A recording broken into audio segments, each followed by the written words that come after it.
Anyway, on to today's episode. The Marvelous Misadventures of Flapjack. Yeah! Now, I said at the top of the show that this is... I erroneously said it's a missing link and then corrected myself. It was a great bit. Remember that from like 30 minutes ago? 40? I don't know.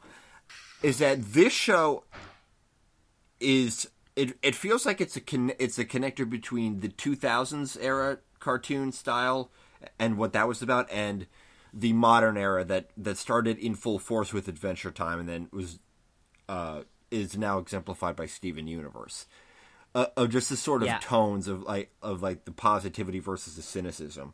Yeah, I've always considered this show and Chowder to be the two main forces that heralded the new gods. Yeah, I mean, Chowder is the other tendon, and we'll do that one at some point. Yeah, they were like sister shows. Yeah, basically. Apparently, Mystery Incorporated was on at the same time, but like that was a different thing. Yeah, Mystery Incorporated is its own animal, as we discussed in our incredibly long 2-part episode about it. You should go listen to that. Catch it. It's one of the best TV shows I've ever watched. Yeah, basically. Holy shit. With Flapjack. Flapjack was created by Thurip Van Orman, CalArts alumni, Well, no, he dropped out. No, he dropped out. That's right. So he doesn't count. Yeah. Well, yeah. Okay, I work in fucking alumni relations in my school, and we count everybody, even if they took fucking one semester, as long as they're famous. So he created this show. He went on after this to do some work on other Cartoon Network shows, and a bunch of people who are really big now got their start on this show. Penn Ward storyboarded episodes. J.G. Quintal was the creative director for like a season and a half, and you can fucking see it. Yeah. Yeah, especially absolutely. in season 1, all the NPCs look exactly like regular show NPCs. Yep. A lot of other guys who have storyboarded on Adventure Time, like Cole Sanchez, Samvele Xylophone. What's that guy's name? Fucking... Shit. Did I see Alex Hirsch on there? Oh, or did Nick, plenty. He was on a lot of episodes, Alex Hirsch. Wasn't he like 13 when this was on the air? I don't know. I mean, that's how he met Thurip Van Orman, which is the voice of, Gideon. Alex Hirsch is surprisingly 30. Oh. Yeah. Okay. So he was still young, but all right. He's got that baby face. Under the beard, which is a hard thing to pull off. Yeah. It's like him and Will Wheaton. Kent Osborne did a lot of work Ken Osborne, on this. yeah. Yeah, a lot of people who went on to create the cartoons that we watch now got their start with this show. Yeah, kind of an SNL type of jumping off point for a lot of people. Yeah, this was the first Adventure Time as far as springboarding careers is concerned. Yeah. I think the origin of how Van Orman came up with it is pretty Oh my crazy. God, I wanted to do that part. Okay. All right. So, Van Orman grew up in Panama City, Florida.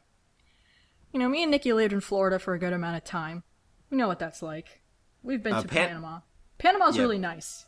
Panama City. We haven't been to, Panama. Well, no. That's different. Yeah. But Panama City is very nice. It's nice. It is northern Florida, which is kind of crazy because you get a mixture of Florida and the deep south there. So things can get pretty rocky. There's several different strata of Floridian culture, and all of them are bad in its own ways. It's a terrible state. Some of it looks nice, but you don't want to live there. Yeah. Ever. So anyway, he, would go out the docks and fantasize about living there and having adventures. But when he was 14, his family lived to an even shittier place, Utah, which I believe is also not the best, but it's also cold. So it's worse. It looks like shit, unless maybe you're on top of a mountain. Yeah, but he still dreamed of adventure on top of his shitty mountain, I guess. I don't know. So he worked after school as a janitor, saved money. His goal was to buy a plane ticket back to Florida. And that's what he did. And, he was like, I'm gonna go on an adventure like a crazy man. So there he packed rice and potatoes and paddled a surfboard to Shell Island, which I'm assuming is like in the Keys somewhere, where he planned to live off sea urchins and at one point even speared a manta ray, trying to live off the land. Oh, I thought you were gonna say a manatee, and I got really worried. No, not a manatee. That's a complete crime. It would be very easy, but you would really suck if you did that. They're very cute, and it's like they're I don't think that'd be good. They're just floating there, hoping nothing kills them. Yeah. No, a manta ray, the stingy things. Yeah. But of course, things didn't go well because it's Florida. Because that's a dumb idea. Because Florida is not a his hospitable place. Like, I don't know how humans ever managed to colonize and live there, because it's like specifically designed to kill you in every conceivable way. It's like the Australian outback of the United States. It's awful. So of course, he was getting sun poisoning and was starving to death. And then he was like, I guess I should go home. So he did that, but then he was like, no, I'm gonna do this crazy shit again. But this time, he went to Mexico and, quote, lived in the jungles and found himself eating out of dumpsters. Oh my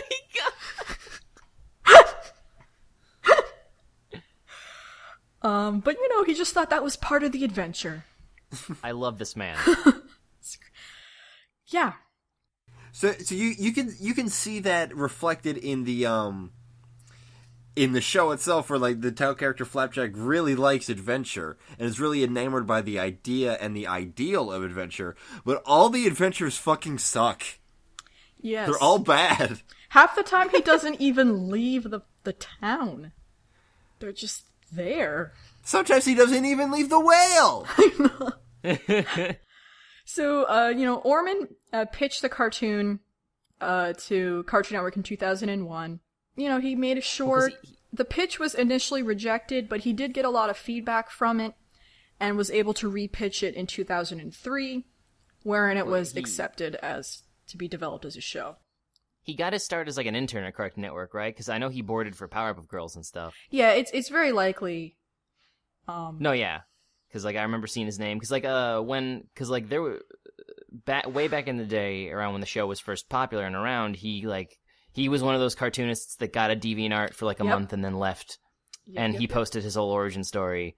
And it honestly, like, that was one of the first instances I realized that there was, like, that there was very much not one singular way to success, and you just have to sort of find your own way there. Yes. And God knows he did. What if there was one singular way and it was his way? And that's it? I was like, I guess I gotta go eat out of a Mexican dumpster. Oh, God. And, like, originally Paul Rubens was gonna be the voice of Flapjack. Pee Wee Herman guy. Uh-huh. But he didn't show up on the day of recording. And then Thurb was just like, I'll do it, and he whatever. just never showed up. They cast him, I guess he agreed to it, and he just never came. Ever. I'm not gonna do your stupid fucking cartoon. I know that the chronology doesn't line up, but it would be funny if he didn't show up because he was arrested for jerking off in a theater. I guess it'd be even funnier if he got arrested for doing it again. Again? Especially since now there would be no excuse to do that because they don't show adult movies in theaters anymore. You say that, but there was a theater near my college that was the creepiest building I've ever seen and been inside. Well, it's because you lived in St. Augustine, and the place is haunted, and they have ghost tours, for fuck's sake. No, but I'm pretty sure this was like a porno theater after like 1 p.m., 1 a.m. We went there to see, what was it? Me and my friends went there to see The Men Who Stare at Goats. Oh, God. Oh, God. Which was... No, I don't remember a single fucking thing about that movie. Yeah, but you the were guy in college. But the guy who ran the theater was a fucking creep. So Flapjack. Flapjack. There's a lot of creepy people in Flapjack's town. I mean, Van Orman did the character on a whim and fucking crushed it. Oh my God! Because he based Flapjack's design and I guess personality off of not just himself but also his son. Yeah, And so I guess he probably was just like, I'm gonna try and talk like my adorable small child. Who actually appears on the very last episode in that short live action. Yeah, that was cute. Which he looks exactly like Flapjack if he was a real-ass child. And Captain Knuckles looks like a real-ass monster. Well, that was thorough. He shaved his beard for that. Yeah. So Very upsetting. The plot, if you have no idea, if this was a show that you just kind of didn't watch, because I didn't watch it when it was first on. I remember, this was the time when I wasn't really watching cartoons anymore. My younger sister was still watching it, and I remember she didn't like Flapjack. I remember I would see, the commercials for it, and I was like, what about that show? And she's like, I don't like that show. She liked Chowder more. Yeah, she keeps hassling me for us to do Chowder. I'm like, yeah, we'll do it, but it's long. And that might be the first episode she listens to. So I didn't know anything about Flapjack. I knew it was kind of weird, but I don't know. A lot of cartoons are weird. And I knew it was this kind of link between cartoon eras, but I didn't really understand how. Yeah. And was surprised by how that manifested. Yeah, it's strange looking at it. And then what it really is, right now we're in a golden age of cartoons about precious baby boys with Stephen, Clarence, and Harvey. And this was something of a prototype in that Flapjack is something of a precious baby boy, but not to the same extent, because he's also got that SpongeBob hint of naivete where he's also really annoying at times. Didn't Orman work on SpongeBob? No. He worked, I'm looking at his thing, he worked on Powerpuff, he worked on Billy and Mandy, and he worked on Laszlo. Did somebody who worked on this show work on SpongeBob? I feel like somebody did. I think you might just be thinking that because no, Captain Knuckles is the voice of voiced by the Flying Brian Dutchman. Doyle Murray, also played the Flying Dutchman. But there are some very strong SpongeBob vibes, and it's not just because of the Flying Dutchman. I mean, or the nautical themes. I mean, a lot of the punchline of the still frame of the really detailed shot of grossness. Well, that's also from Rocco and Ren and Stimpy and stuff. Okay. I don't know how to explain it, but it feels very SpongeBob. I don't know how. Well, because it's a world full of idiots and jerks. Yeah, okay, there you go. Yeah. One overly optimistic main character where everybody else is just get away from me with your happy, good thoughts. Yeah, Flapjack is only a precious baby boy to Bubby. Nobody really thinks that. I love Bubby. Bubby's fantastic, and it all from top to bottom fantastic. First of all, her name is Bubby. Bubby. Yep. That's so good. Bubby the whale. Like Bubble, but Bubby. Bubby, she's your buddy. Voiced by Roz Ryan, who I know best as voice of Cake in Adventure Time, but was also one of the muses in Hercules. Yeah, she was the fat, sassy one. Yeah. Got some typecasting going on Yeah, here. she really gets cast as the sassy black lady. I mean, she's good at what she does. Yeah. Apparently, she was the president in Buzz Lightyear of Star Command. Okay, that sounds like it'll be now we different. have to watch Buzz Lightyear of Star Command. Fuck, we need to do that. Holy she was shit, she was Wade's mom in Kimp. How did we miss that? Dang. Or how did I miss that? And right, Vince's mom on Recess. I mean, I think she was just doing a normal voice. And yeah, I don't think she was... okay, we have black kid character with mom, you do it. You. She was also apparently Cyborg's grandma on an episode of Teen Titans Go. Yeah, I've seen that one. And it's the same exact thing. Character. Yeah, very mammy kind of role. I mean, Bubby's kind of a mammy too, and I mean, which was a little uncomfortable sometimes, but I don't know. You just have to be aware of these things. And she played Rosa Parks on an episode of Hysteria, which is a show I really want to revisit because I remember it being funny as fuck. Okay. I've been nervous to revisit it because everything, because the late the late Steven Spielberg produced WB cartoons are hit and miss. Oh, I thought you meant the late Steven Spielberg, and I was like, wait, what? I'm pretty sure later half. Yeah. Well, maybe his career is... I don't fucking know. I can't believe the Toon Goons recorded an hour and a half long Toon Goof when they were supposed to be talking about Flapjack. I mean, it's appropriate, because Flapjack is very much from a different era. It's not plot-driven. It's not even really character-driven. It's goof-driven. It's like, what there's no crazy, continuity. out-of-control thing can we do today? I like it. Yeah. I mean, that was a thing that I think Adventure Time really pioneered, is the idea of a show that's not explicitly serialized having a lot of continuity. Like, I mean, the idea of continuity in cartoons is always a thing. Like, you go back to frickin', let's just pick one, Gargoyles, and plenty of stuff before that, but like, that was telling a story. Even Transformers had a story. Yeah. It was whereas, like, more comedy-based cartoons like this, it's just like, in this episode, maybe Squidward will, like, have his house collapse on him and break all of his squid bones. And the next episode, he's just playing the clarinet again. Yep. And Future. this show... Yeah, this show is in that same vein. Knuckles dies a few times. There's one where I think he's just reduced to, like, 2 eyeballs on his ass. Knuckles' body goes through so much abuse.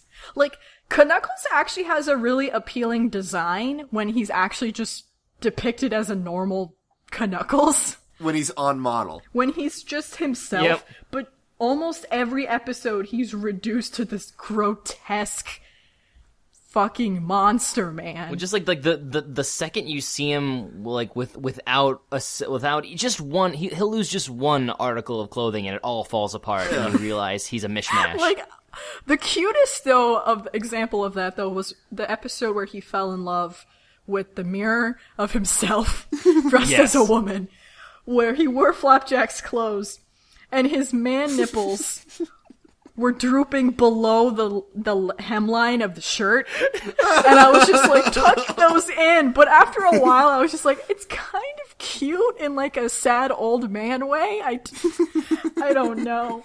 I don't understand his body. Like, I get he doesn't have an ass or arms. But why is he blue?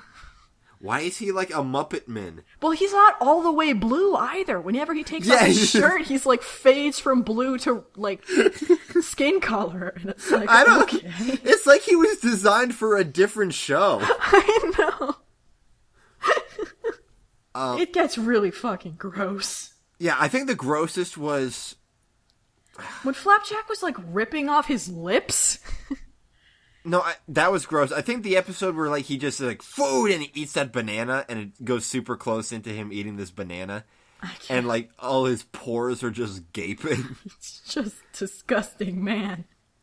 And, like, there are a few episodes where, like, for, like, it's not like anything happened to him that would cause him to be more disheveled. He would just grow nasty stubble halfway through the episode. Yeah, he was just a nasty man. He's just fucking disgusting. and poor Bubby had him sleeping on her tongue. Yeah. So who are some of you guys' favorite characters? I know who mine are. Oh man, there's so many. Well, if you know, how about you go while we think about it? Well, definitely Dr. Barber. Mm-hmm. Yes. Dr. Barber. Once he was introduced, surgery, and I was like, like, when he was first introduced, I was like, oh man, I hope we see more of this guy, and of course, you know, we did, and I was like, oh, I'm so happy. I hope I see more of this guy's gums. There they are. It's so creepy. These cowboy boots for no reason, and I mean, I like how it's like historically accurate, because back in the day, doctors and barbers did the same thing. Like there was the same job. They had no official medical training, but they had the sharpest knives in town. So they're like, fuck it. What you need cut? What you need bleached? He was the best, and my other favorite character is Candy Wife. Yeah, Candy Wife. I love her whole bit. I think is the funniest damn thing. Bit. Her existence.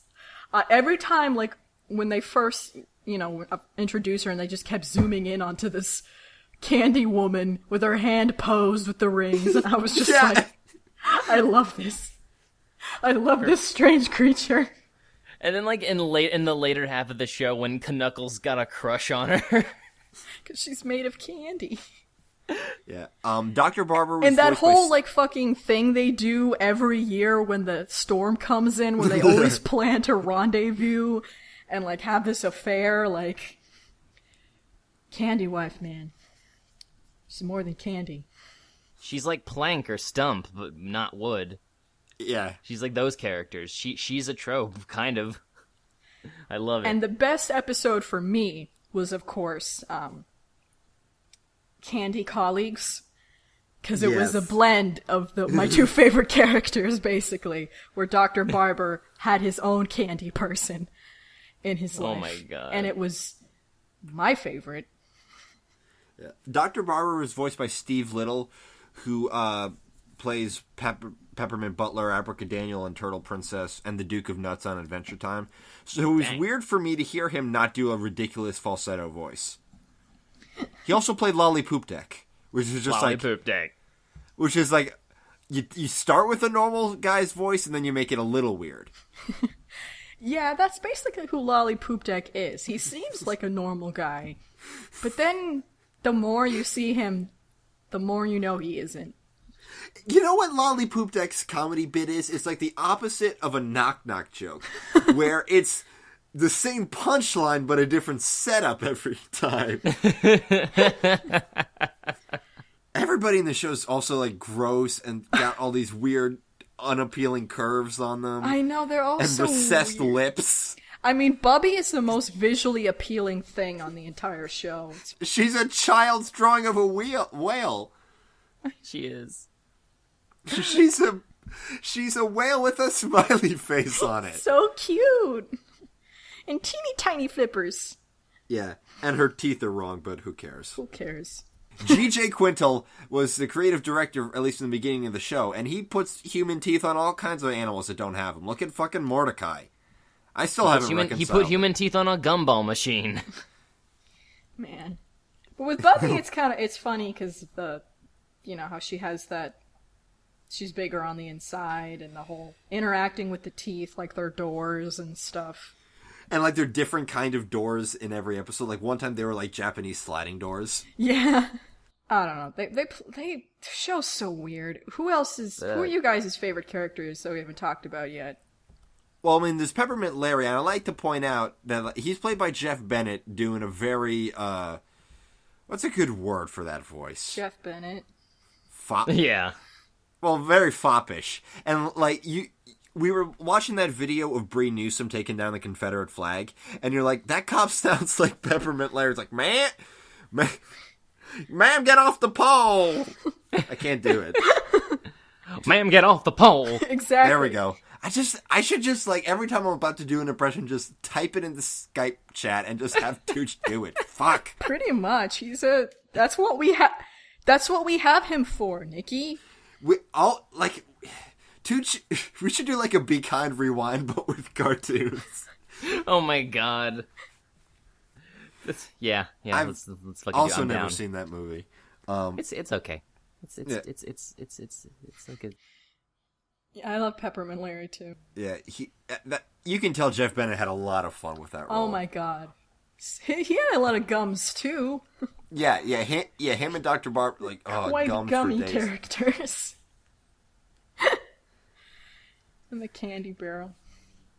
Yeah, so, like I said, there's no overarching plot, but they're always kind of searching for a place called Candied Island, which is the best of all possible islands. It's got, a greenhouse full of a bunch of people on, including a woman with half a butt and a bunch of red sheep. Oh, wait, fuck. What are you talking about? I'm thinking of Candide Island. I workshopped that joke for 2 goddamn weeks. It's Voltaire. Fuck you. I read a book. It's been a while. Candide. The woman had half a butt. Somebody chopped off half of her butt. Best of all possible worlds. Fuck you. It's been a while. I'm so mad. I'm legitimately furious. It's been a while since fucking AP European history, dog. I need to reread that shit. I don't remember the butt woman. I don't know what the fuck. I mean, I Voltaire wrote a book called Candide, and it sucks. But I made a good joke about it. It's all right. It's actually I'm just mad. I'm so fucking mad. I was like, what's the best way to deliver this joke? Because it's highbrow. I'm referencing a book. People will know I've read a book. I'm sure there's a handful of listeners who had a hearty chortle. If you did, write in so Nikki continues to do the show after this. The Toon Goons at gmail.com. Well, I mean, the first... I don't remember. I remember... I mean, to be honest, I said all the things from the book I remember. Okay. I mean, nothing stuck with me more than the woman with half a butt. It's Cammy Island. Cammy. My favorite characters though. Well, I mean, Lolly Poop Deck and Dr. Pyro are probably my favorite characters, but also characters we didn't mention. I liked the rich people. Oh my god. Who lived in the mansion made of more powder, Charles. Yes. Then their introductory episode's one of my favorites, where Flapjack gets fancy. So Ba says the lamb says ba. Yeah. I don't remember the name of that woman. It's something Bottom. Nickel Bottom. Nickel Bottom. And then the dude, the rich dude who's an adventurer, he just rips off his shirt. He's got all these sick tats. Yeah, he could not look more like a J.G. Quintal character. Yep. You could just put that character in regular show. Which character? The inventor. He was a Jeff Bennett character. Oh, the inventor. Yeah, he was great. We didn't see too much of him. We saw more of his brother, weirdly enough. Yeah, I liked both of those guys. Yeah. Well, my favorite was the eviler one because he all of his machines run on children. I know, and you're just shooting children as the weapon. Oh my god, very silly. But yeah, they're trying to get to Candide Island, which is an island made of candy with lollipop trees and a lemonade sea and sody pops dripping down the rocks. And Modest Mouse covered that song. And by Modest Mouse, I meant Isaac Brock in particular. Yeah, that guy did a cover of the song. Here's the thing: it's not like a great song, but I had that song stuck in my head like the whole month. Me too. I couldn't get it out. Neither could I. What the fuck? Kept singing it. You guys are referring to Big Rock Candy Mountain, right? Eat my butt. Ha ha ha! That's what it's a reference to. You never said it. People might not know. Yeah. I forgot about that. But yeah, the whole thing's a reference to Big Rock Candy Mountain. The song. It's cute. Oh yeah, we haven't mentioned the stop motion stuff. Yeah, the theme song is in stop motion. They do the occasional stop motion bit, like Candy Wife. Candy Wife is stop motion completely, which is why she's the best. Mostly stopped. I mean, she doesn't move. I guess, yeah, she's just stopped. Her fingers with her ginormous rings just fall off. Yeah. And there was some other stuff, and they also do that Clutch Cargo where the character, it's just like one frame of a character, but the mouth is filmed of a person, and it's always horrific. Yes. Oh god. And sometimes it's like they find somebody with the worst imaginable teeth. They find some agrajag motherfucker to do this mocap, and it's ghoulish. If you don't get that book reference, I won't be as mad, because it's not as highbrow, and I didn't workshop it. But yeah, all that stuff is done by Screen Novelties, which I didn't know there was stop motion things in this show. So I was kind of before I watched it. So I was kind of surprised when I first saw Candy Wife. Chowder was in the same vein too, where they did a lot of multimedia stuff. Yeah, like that was sort of like I guess a fad or a thing to do. And SpongeBob did that too. SpongeBob incorporated a lot of live action and like film footage, like the bit from Nosferatu. Yeah, or the bit with Wormy with just the close up on the bee's face. Or whenever they go above land, it's live action and they're puppets. Yeah. Yeah. And SpongeBob Except is for just that a sponge on a movie. stick. Like Yeah. a kitchen sponge. Yeah, there was it almost feels like there was at least one bit of that in almost every episode of seasons 1 through 3 SpongeBob. Yeah. Yep. And then there was one bit that they did, which was my least favorite bit. The laugh track shit in the episodes Please Retire and Under the Sea Monster.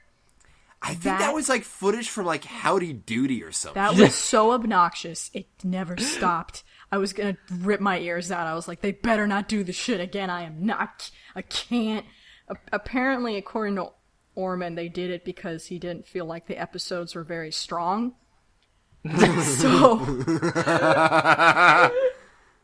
So they're like, well, let's just add a little something something. Fucking annoying. I mean, I love it. I I like the idea, at least. Yeah. I mean, the whole I really think that was the audience of an episode of Howdy Doody. Probably. I don't know. I mean, the whole show just kind of, balances between annoying and gross and funny. Orman has said that his, comedy, at least the kind of comedy I like, is the kind that makes you feel a bit uncomfortable, then hits you with a great joke.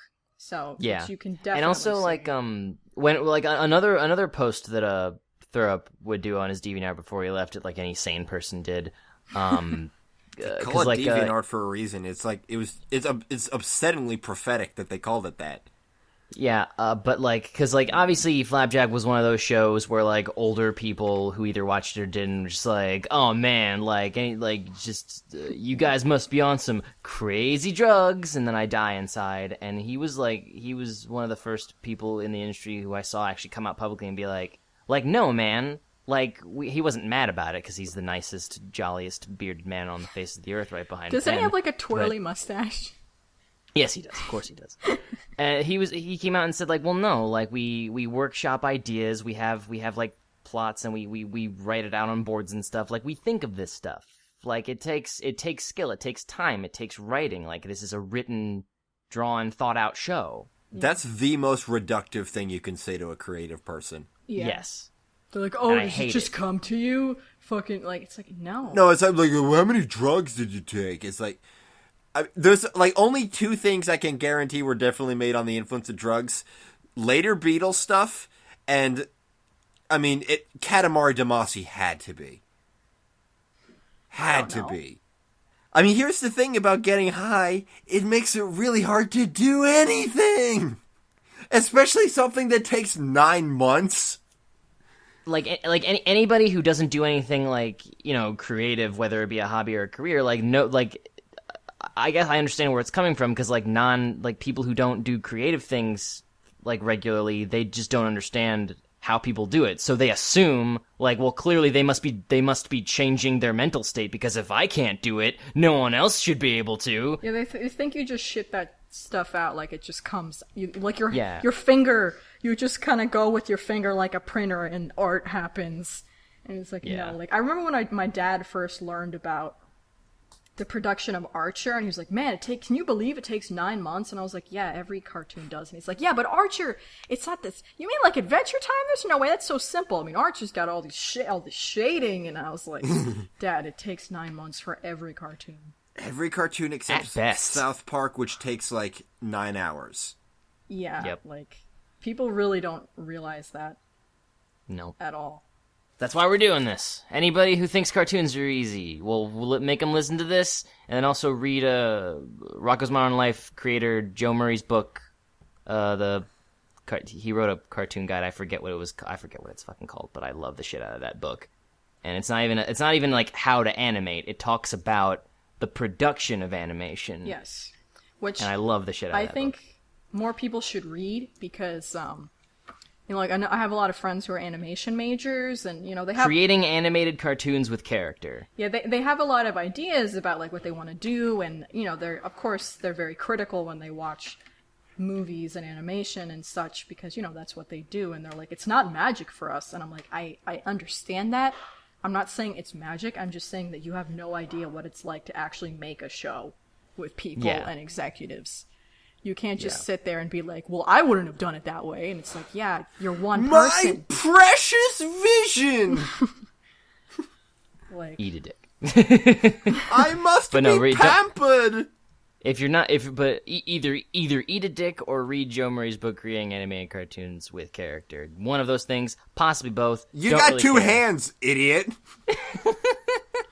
Just rest it on their torso, and go to town. You don't need two hands to eat a dick. A dick in one hand, book in the other. Just walking down the street. On the train. Fuck it.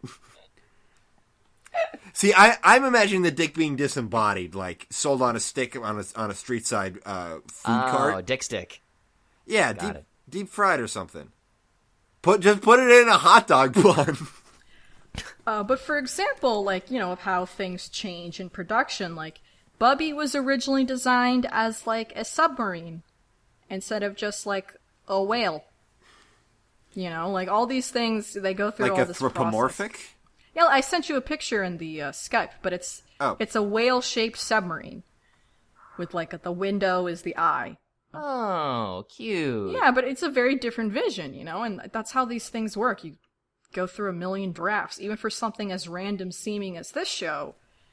Yeah. You have to think about it.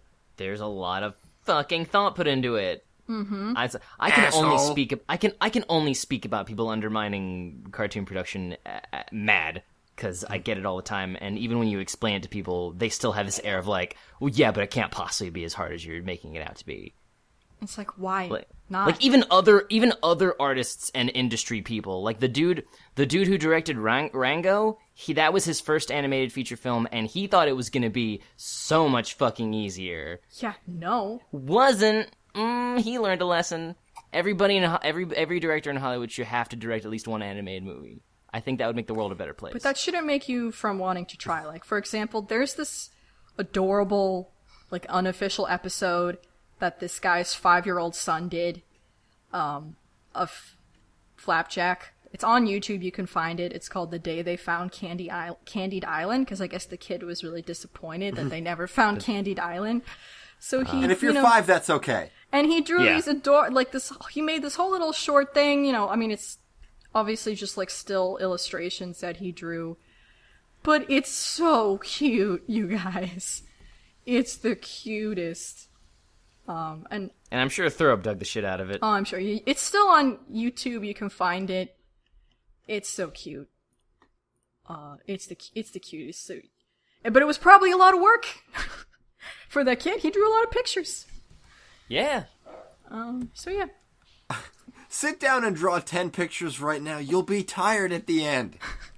Honestly, like seriously though, if anybody if anybody questions the legitimacy of animation, draw 1 second of things happening frame by frame. That's 24 images, and then like do all that work, draw 24 like good drawings that make a movement, and then after the hours of fucking work it takes you, line it up, watch it, and then just be like, wow, that was only 1 goddamn second. I have 1 second to show for all of this pain. Yep.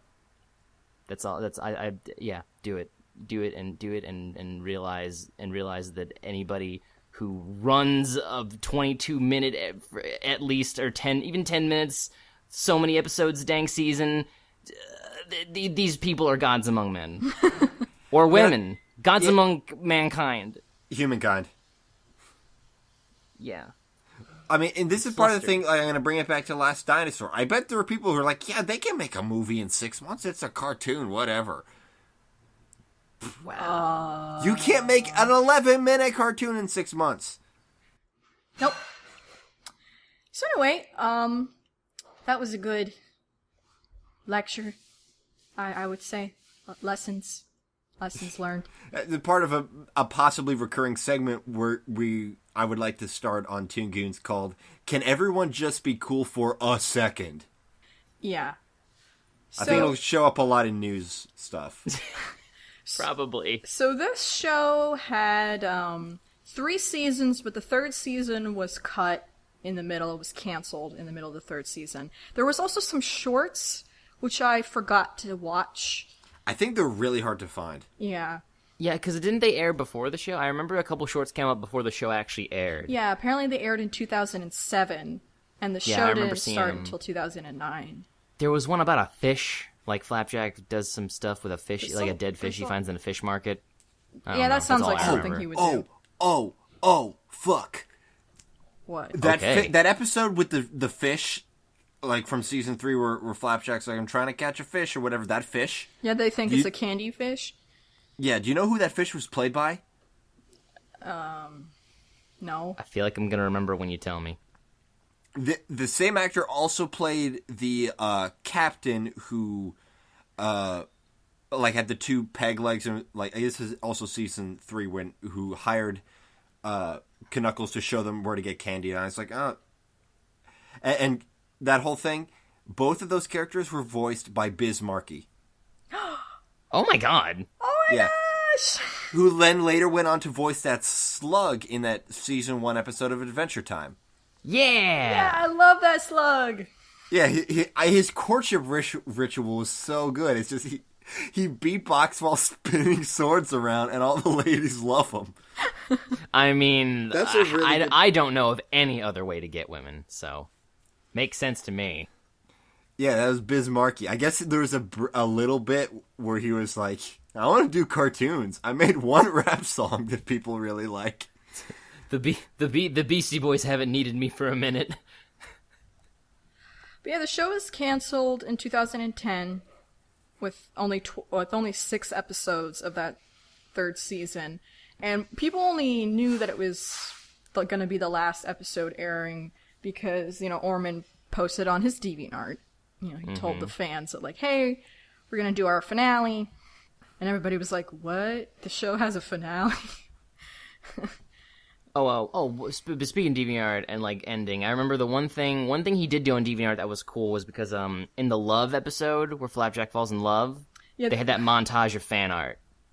Oh, yeah. And that was in the credits, I think, and that was DeviantArt submissions. Mine didn't get in. Sorry, Chooch.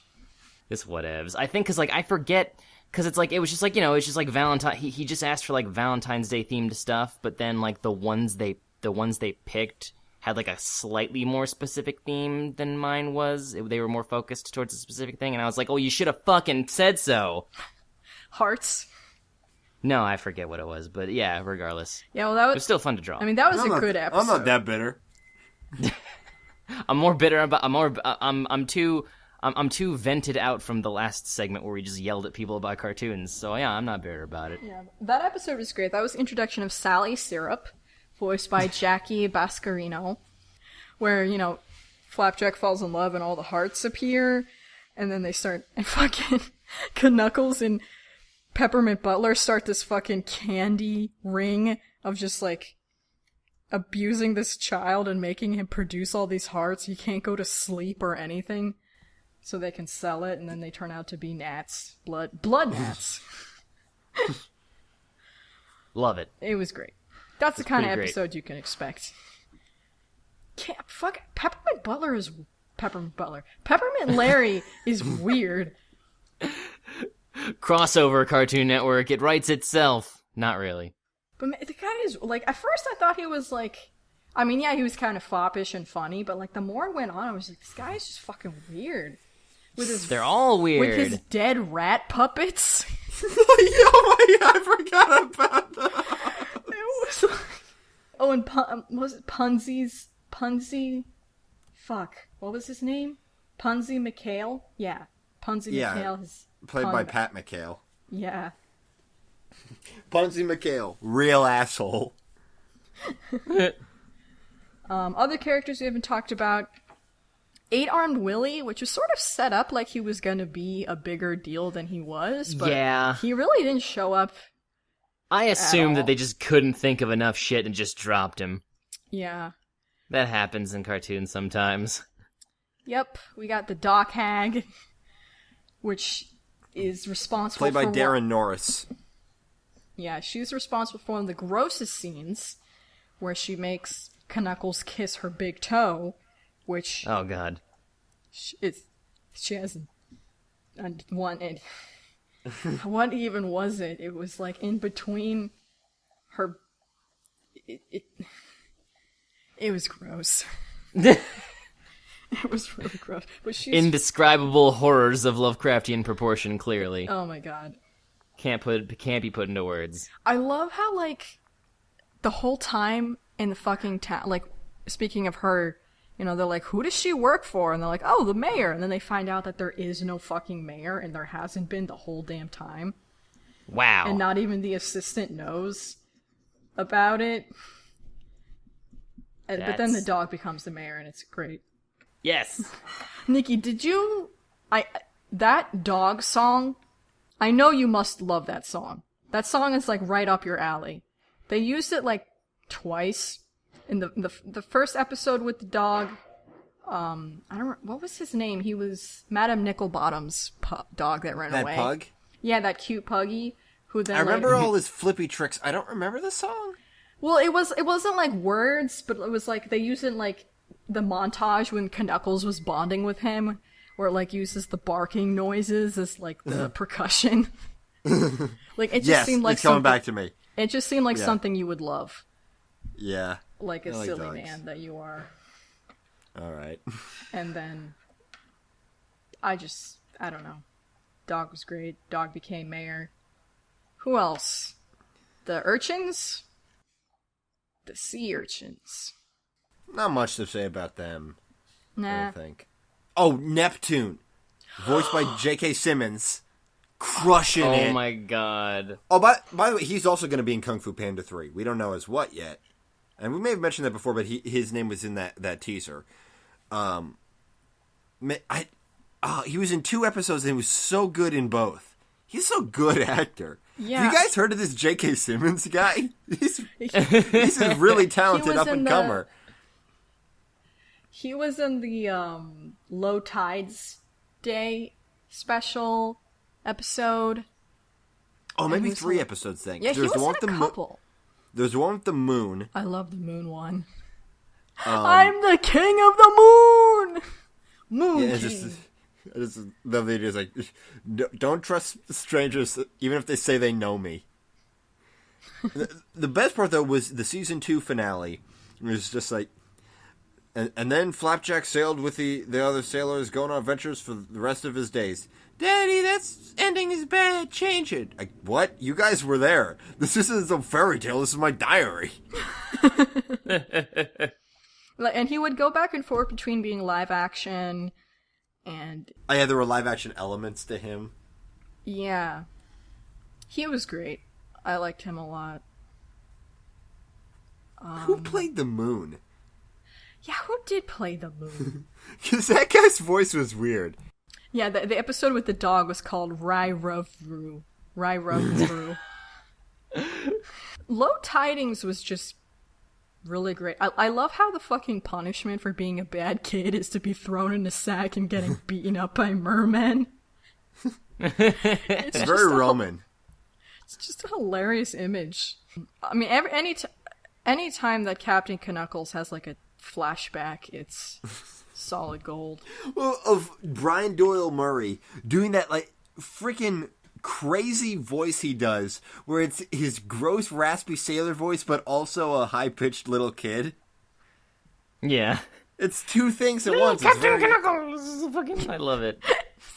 Steve Little voice to the moon. Oh, huh? According to IMDb, so I don't take that with however much salt. I don't know. Apparently, it's true. Some moon salt. Like the This stuff just brings me back up to normal. One of my favorite episodes is the mermaid wishes one. Well, because one, like I just love the entire ending of it, where Knuckles ruins wishes over semantics because he thinks a single phrase can count as a wish, even if it's 2 items. Yeah, it's like hat, corn dog, hat and corn dog, like, and then she turns into a sky maid and she's like, all your wishes, all your dreams will come true, even the scary ones. Yes. Like that's my favorite bit in like the whole show. I love it. She was terrifying too. I love it. Yeah. And Captain Knuckles is just weird because like most of the time he's a lazy asshole who can't do anything, but sometimes he's actually capable, and that was one of the episodes where he actually did a cool adventurer thing. Which one? Low Tidings?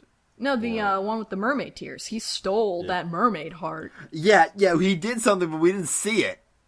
He's only capable of doing things if it's the wrong thing to do. I guess.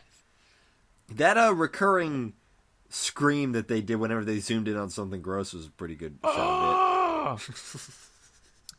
And this show did, what was it, like the chorus whenever somebody read something or whenever there was a sign? Yeah. I think they leaned on that joke a bit too much sometimes. I mean, it wasn't really a joke. They had that one. Well, they had that one bit. Like honestly, like they almost admitted it early on that they do it too much because like there was the trolley episode where it's like a real authentic adventure junior trolley head or whatever, and like while they're doing it, like Flapjack's looking around like waiting for it to stop. Yeah. So it's one of those things that I honestly rag on Chowder a lot for doing, where it's like, oh, the joke's bad, but we know it's not bad, and that makes it funny again. And not all the time. That doesn't always. But yeah, no, I like it. It was cute. It's a pencil. It's probably my favorite one because then he draws on. He's like talks to his foot, like, hello, Mr. Foot. Hello, Flapjack. Just everything Flapjack does is cute. Everything Knuckles does is funny. Everything Bubby does makes me want to be raised by a whale woman. Yeah. Van Orman's performance as Flapjack is so crazy good for someone who, like, never did voice acting professionally because, like, there's a lot of layers to that voice. It's such a weird voice. There's a lot of sub-voices in that voice. It's really good. Like, very impressive voice work. Yeah, he's like that's a really good role because like he can get like you said, it's got so many layers and so many different nuances. Like when he's sad and so it's like, Bubby, I miss Captain Knuckles. I don't. Like that's another really good. And bit. there's like that whiny sad where he's like, I don't know. And they puff out his cheeks in the animation. Yeah, he's so cute. Yeah. And then there's like there's also times where like he just sounds like a normal person, which is pretty cool. You know, like he can turn off the cartoony exaggeration and just be like a regular guy. Honestly, like I wanted this episode to talk more about Thurp Van Orman than anything else. Like he's such a personality. Yeah. Like apparently like it wasn't uncommon to see him in the hallways of Cartoon Network like wrestling people for fun. Yeah. There was a special feature on the first season Adventure Time DVD. Yes. That like has Tiny Finn? Yeah, like a Tiny Finn green screened or whatever onto Penn's desk and they're interacting. And then there's a fake making of featurette in which Thurp Van Orman is in a mocap suit just in a fetal position on the desk and like trying to be on Penn's shoulder like Finn was. And he's just like on top of him.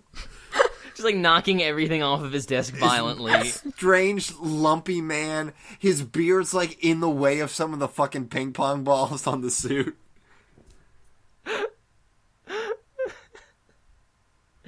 He's amazing. He commits to the bit. I appreciate that.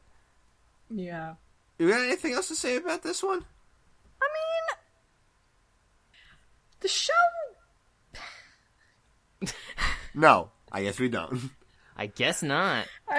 Also like for if in case, I mean, we talk about Gravity Falls all the time, but also another one of Thurp Van Orman's great roles, Little Gideon. In case anybody didn't already know that. Yeah. Another amazing performance.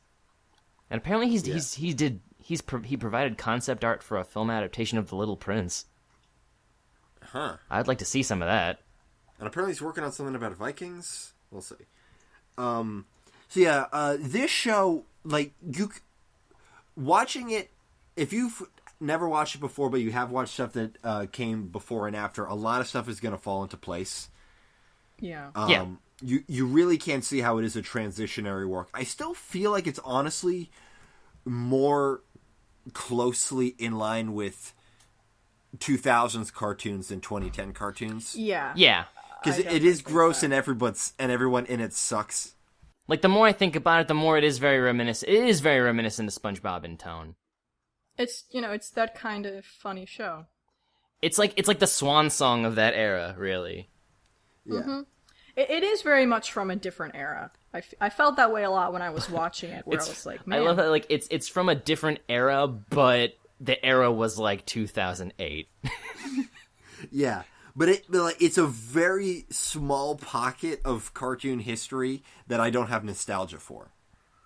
Yeah. Yep. Is it like Nina? I was not watching cartoons at that time. I just I was in college at the time, so I wasn't watching anything that wasn't like 3 minutes long because I'm so busy. I was so busy failing out of college. But yeah, I didn't watch it, so like it's not like other stuff of the era where like I can get through it more easily because it has I have nostalgia for it, or like I remember the appeal. Like there was a lot of stuff in here that just didn't work for me, but I think it's overall a very worthwhile watch. Yeah, absolutely. Yeah, I felt the same way. There's a lot of times where I was kind of like, oh man, how am I going to get through this all? It's not bad. I don't get it. I don't get any of it. Also, I feel like in this day and age, when it comes to episodic stuff, well, I guess like it was sectioned off into different things, but it still felt like you were required to watch them in 22-minute chunks, even though technically you're not. But that was how it was presented because it was before the whole 10-minute format. Mm-hmm. I guess I get where you're coming from, but I didn't feel that at all because like there's a lot of times where I would just like watch 11 minutes and then be like, okay, I'm gonna do something else. It's all on Hulu. And for whatever glorious reason, it's one of the shows on Hulu that doesn't have any ads. Can I just get a look at, like, do they have, like, an ad-free checkbox I can click to only see their ad-free stuff? Because that's all I'll watch. That kind of felt, I don't know, because, like, I started watching Dan Versus, and there's got ads. And there's one thing I got one time that's like, complete this stupid TV quiz, and then you won't get ads in the middle. I'm like, okay. Oh, I've gotten that all bunch. I only gotten that honestly, once. I would prefer.